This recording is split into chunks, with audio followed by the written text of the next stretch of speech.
কেন শিক্ষার্থীরা আপনাকে ভোট দিবে কি মনে করছেন? দেখেন, শিক্ষার্থীরা ভোট কেন দিবে এই প্রশ্নটির উত্তর যদি আমি এভাবে দিই, শিক্ষার্থীরা কোনো দল দেখে কিন্তু ভোট দিবে না। অনেক দলের বিভিন্ন প্যানেল এখানে দিয়েছে, কিন্তু আমরা জানি শিক্ষার্থীরা দিব কি, যে ব্যক্তি মানুষ হিসাবে ওই লোকটা কেমন। ছাত্র শিবির, ছাত্রদল, বাকশাস বা বামপন্থী যে সংগঠন, তারা কিন্তু সকলেই প্যানেল দিয়েছে। কিন্তু আপনি যদি মাঠ পর্যায়ে একটু জরিপ নেন, দেখবেন কোনো প্যানেলই এককভাবে কোনো এগিয়ে নেই। হয়তো ছাত্রদলে হয়তো 2টা প্রার্থী তারা হয়তো এক পদে এগিয়ে আছেন, বাকশাসের হয়তো অন্য কোনো 2জন প্রার্থী তারা এগিয়েছেন। কিন্তু আমরা দেখেছি যে ব্যক্তি মানুষ হিসাবে শিক্ষার্থীদের কাছে কে কতটুকু আস্থাভাজন হতে পেরেছে। জাহাঙ্গীরনগর বিশ্ববিদ্যালয়ের শিক্ষার্থী সংসদ অর্থাৎ জাকসু নির্বাচনকে ঘিরে বাংলা ভিশনের বিশেষ পডকাস্টে আপনাদের স্বাগত জানাচ্ছি। আমি কেফায়েত শাকিল। দর্শক, আজকের পর্বে আমার সঙ্গে উপস্থিত রয়েছেন স্বতন্ত্র ভিপি প্রার্থী জনাব আব্দুর রশিদ জিতু। জনাব আব্দুর রশিদ জিতু, আপনাকে স্বাগত জানাচ্ছি আমাদের পডকাস্টে। শুরুতেই বলি যে মাঠের কি অবস্থা দেখছেন ভোটের? জাকসু নির্বাচনের আজকে আসলে প্রচারণা অফিসিয়ালি 10তম দিন।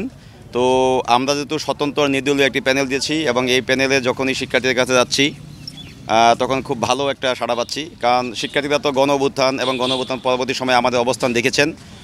তো ব্যক্তি মানুষ হিসাবে সকলেই আমাদেরকে পছন্দ করছেন, এবং আমাদের প্যানেলে যে মানুষগুলো নিয়েছি তারা যেই পদের যোগ্যতা রাখেন তাকে কিন্তু আমরা সেভাবেই সেই পদেই দিয়েছি। সকলের কাছেই আমরা যাচ্ছি এবং একটা খুব ভালো রেসপন্স পাচ্ছি। আশা করি আগামী 11ই সেপ্টেম্বর যে নির্বাচন, সেই নির্বাচনে তারা আমাদেরকে বিপুল ভোটে বিজয়ী করে যে তাদের হয়ে তাদের কাজগুলো করার জন্য সেই একটা সুযোগ আমাদের সৃষ্টি করে দিবেন। এখন আপনারা মানে কেন শিক্ষার্থীরা আপনাকে ভোট দিবে কি মনে করছেন? দেখেন, শিক্ষার্থীরা ভোট কেন দিবে এই প্রশ্নটির উত্তর যদি আমি এভাবে দিই, শিক্ষার্থীরা কোনো দল দেখে কিন্তু ভোট দিবে না। অনেক দলের বিভিন্ন প্যানেল এখানে দিয়েছে, কিন্তু আমরা জানি শিক্ষার্থীরা দিব কি, যে ব্যক্তি মানুষ হিসাবে ওই লোকটা কেমন। ছাত্র শিবির, ছাত্রদল, বাকশাস বা বামপন্থী যে সংগঠন, তারা কিন্তু সকলেই প্যানেল দিয়েছে। কিন্তু আপনি যদি মাঠ পর্যায়ে একটু জরিপ নেন, দেখবেন কোনো প্যানেলই এককভাবে কোনো এগিয়ে নেই। হয়তো ছাত্রদলে হয়তো 2টা প্রার্থী তারা হয়তো এক পদে এগিয়ে আছেন, বাকশাসের হয়তো অন্য কোনো 2জন প্রার্থী তারা এগিয়েছেন। কিন্তু আমরা দেখেছি যে ব্যক্তি মানুষ হিসাবে শিক্ষার্থীদের কাছে কে কতটুকু আস্থাভাজন হতে পেরেছে। যেহেতু জাকসু নির্বাচন, নেতৃত্ব গুণাবলী বলি বা শিক্ষার্থীদের বিগত দিনে কতটুকু কে পাশে থেকেছে, আগামী দিনে জাহাঙ্গীরনগরকে কে আসলে যেই পদে নির্বাচন করছে সে কি ওই পদের আসলে কি যোগ্য কিনা, এবং জাহাঙ্গীরনগরকে সে আসলেই কি সঠিকভাবে যে উপস্থাপন করতে পারবে কিনা, প্রশাসনের সাথে টেবিলে বসে চোখে চোখ রেখে কথা বলে শিক্ষার্থীদের চাওয়া পাওয়াগুলো পূর্ণতা করতে পারবে কিনা, এই বিষয়গুলো দেখে কিন্তু শিক্ষার্থীরা ভোট দেবেন। প্লাস অতীত ইতিহাসে তার নামে কোনো কেলেঙ্কারি আছে কিনা বা তার কোনো বিতর্কিত অ্যাক্টিভিটিস আছে কিনা, এগুলো দেখে কিন্তু শিক্ষার্থীদেরকে যাচাই বাছাই করে তাদের নেতৃত্ব তারা নির্বাচিত করবেন। তো আমি বিশ্বাস করি শিক্ষার্থীদের অতীতেও বিভিন্ন যৌক্তিক আন্দোলনে ছিলাম, জুলাই গণ অভ্যুত্থানেও আমরা আন্দোলন করেছি, এবং সেই আন্দোলনে কিন্তু আমরা তখনও যে অবস্থা ছিলাম এখনও কিন্তু আমাদের অবস্থান ঠিক আছে। আমরা জুলাইকে ধারণ করি বুকের মধ্যে, আমরা জুলাইকে কখনোই ব্যবসাতে পরিণত করিনি, এবং জুলাই থেকে জুলাইয়ের এই পর্যন্ত কেন্দ্রীয় সমন্বয়ক, ক্যাম্পাসের নেতৃত্ব, সকল কিছু মিলিয়ে যদি বলি, আমরা কখনোই বিতর্কিত কোনো কিছু করিনি। তো আমরা চাই, শিক্ষার্থীরা আমাদেরকে দেখেছে।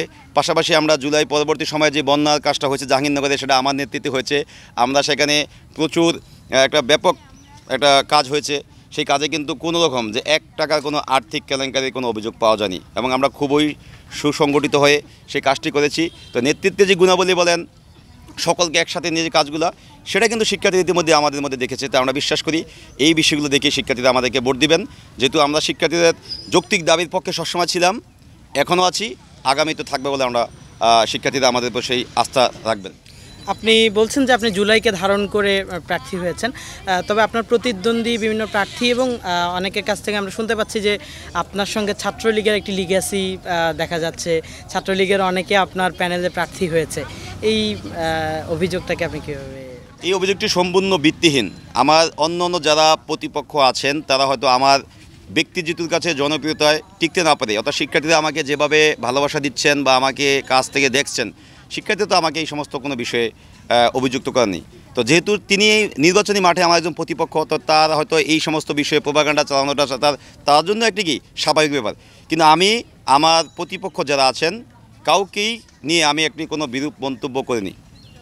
অনেকের সম্পর্কে অনেক বিষয় আমি জানি, কিন্তু যেহেতু জাহাঙ্গীরনগর বিশ্ববিদ্যালয়ের একটি নির্বাচন, এই নির্বাচনে আমি যদি সেই গ্রামের ইউনিয়ন নির্বাচনের মতো বা চেয়ারম্যান নির্বাচনের মতো প্রতিপক্ষের নামে বিভিন্ন রকম প্রোপাগান্ডা চালাই, তাহলে আমি মনে করি এতটা নিচু মানসিকতার মানুষ আমি না। আমি জাহাঙ্গীরনগর বিশ্ববিদ্যালয়ের একটি কেন্দ্রীয় ছাত্র সংসদে বিপি পদে নির্বাচন করছি, সুতরাং আমার বিহেভিয়ার, আমার কথাবার্তা, আমার চালচলন সকল কিছু কিন্তু শিক্ষার্থীরা ফলো করে। আপনার প্যানেলে কি আসলে কি আপনার নির্বাচনী প্রচারণা ছাত্রলীগের কারো উপস্থিতি আছে কি? আমার প্যানেলের নির্বাচনী প্রচারণা ছাত্রলীগের কারো সংশ্লিষ্টতা কোনো নেই।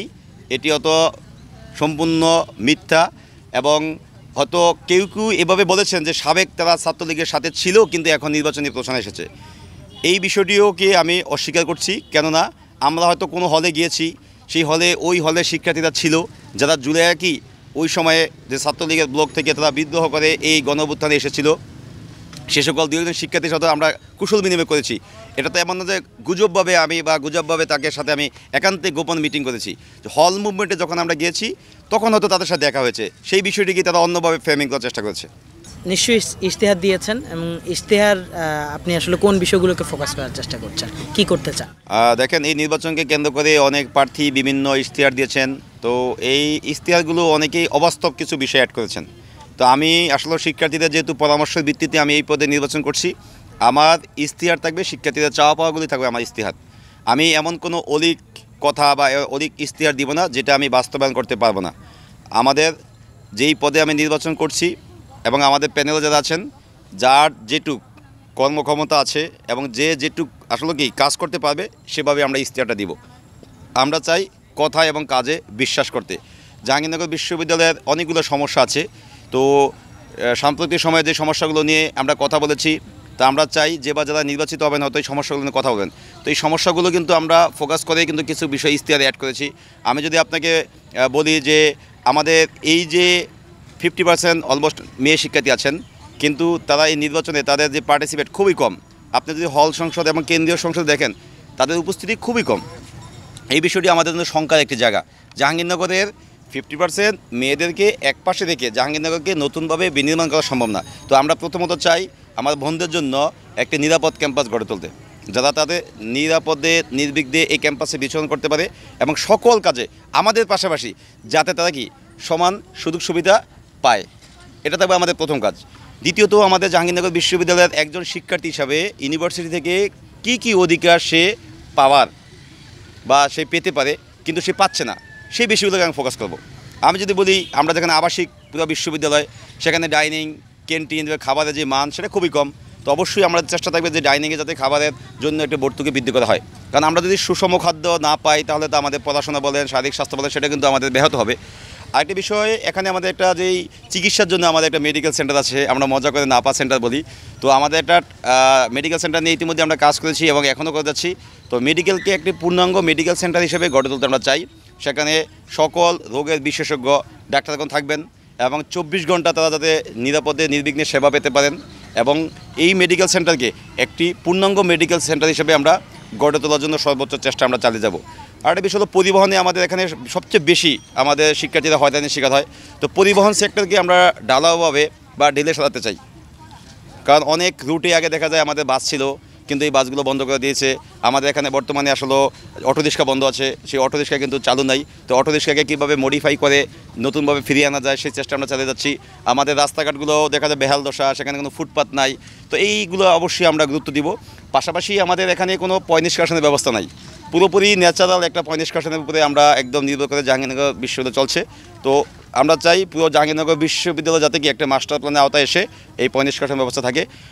পাশাপাশি এখানে জাহাঙ্গীরনগর যে প্রাণ প্রকৃতির একটা আলাদা, আপনি জানেন, একটা স্বতন্ত্রতা আছে। আমরা চাই এখানে যেমন অতিথি পাখি আসে, প্রজাপতি মেলা হয়, পাখি মেলা হয়, তো সকল বিষয়গুলো যাতে আমাদের জীববৈচিত্র্য রক্ষার জন্য আমাদের সর্বোচ্চ প্রচেষ্টা আমাদের অব্যাহত থাকবে। এবং একজন শিক্ষার্থী তার শিক্ষা জীবনে তার ক্লাসরুম সংকট, তার গবেষণা বরাদ্দ বৃদ্ধি এবং আমাদের অন্যান্য যে বিষয়গুলো আছে যাতে নিরাপদে নির্বিঘ্নে সে পেতে পারে, তার জন্য আমাদের সর্বোচ্চ প্রচেষ্টা থাকবে। এর পাশাপাশি আরও অনেকগুলো বিষয় আছে শিক্ষার্থীদের স্বার্থ সংশ্লিষ্ট, সেগুলো আমরা করব। আমাদের এখানে অন্য যারা কমিউনিটির লোকজন আছে, অর্থাৎ আদিবাসী যারা আছেন, সনাতন আছেন, অন্য ধর্মের যারা আছেন, সকল ধর্মের মানুষের জন্য ধর্ম প্রচারের এবং তাদের উৎসবগুলো যাতে যথাযথভাবে পালন করা হয় তার জন্য সমান সুযোগ আমরা নিশ্চিত করতে চাই। এবং আমরা চাই সকলের যাতে কি এখানে সকল দল মত মিলিয়ে একটি ইনক্লুসিভ জাহাঙ্গীরনগর বিশ্ববিদ্যালয়কে আমরা গড়তে চাই। তো এই বিষয়গুলো অবশ্যই আমাদের ইস্তিহারে আমরা গুরুত্ব দিব এবং এর পাশাপাশি আমাদের অনেকের ক্লাসরুম সংকট আছে। এই ক্লাসরুম সংকট নিরসনের জন্য আমরা একাডেমিক যে কাজ এগুলো আনতে চাই। আরেকটা বিষয়, আমরা মানদাতারা আমাদের সেই যুগে কিন্তু আমরা চলছি, এখনও আমরা পরীক্ষার আগে ফর্ম ফিল আপের জন্য আমাদের কয়েকটা জায়গাতে যাওয়া লাগে। তো এগুলোকে এই আধুনিক যুগে এসেও আমরা এই সমস্যাগুলো থেকে আমরা সমস্যা থেকে মুক্তি পেতে চাই। এজন্য আমরা চাচ্ছি পুরো ইউনিভার্সিটিকে একটি অটোমেশনের আওতায় নিয়ে আসার জন্য, যাতে আমরা আধুনিকতার সাথে মিলে আমরা এগুলো করতে পারি। পাশাপাশি আমাদের যেখানে টিএসসি আছে, অডিটোরিয়াম আছে, মুক্ত মঞ্চ আছে, যেখানে আসলে আমাদের কি এই কালচারাল চর্চাগুলো হয়। তো সেই সমস্ত জায়গাতে আমরা চাই যে টিএসসি যতটা সংগঠন আছে সমস্ত সংগঠনের জন্য যাতে সমান সুযোগ সুবিধা নিশ্চিত হয়, সকলের জন্য বসার জন্য একটি অফিস থাকে এবং রুম থাকে, এবং পাশাপাশি মুক্ত মঞ্চ সংস্কার করব। অডিটোরিয়াম আমাদের খুব বেহাল দশা, এটাকে আমরা নতুনভাবে কাজ করার জন্য চেষ্টা করব এবং পুরো জাহাঙ্গীরনগরকে আসলে নতুনভাবে বিনির্মাণের জন্য আমাদের সর্বোচ্চ চেষ্টা চলমান থাকবে।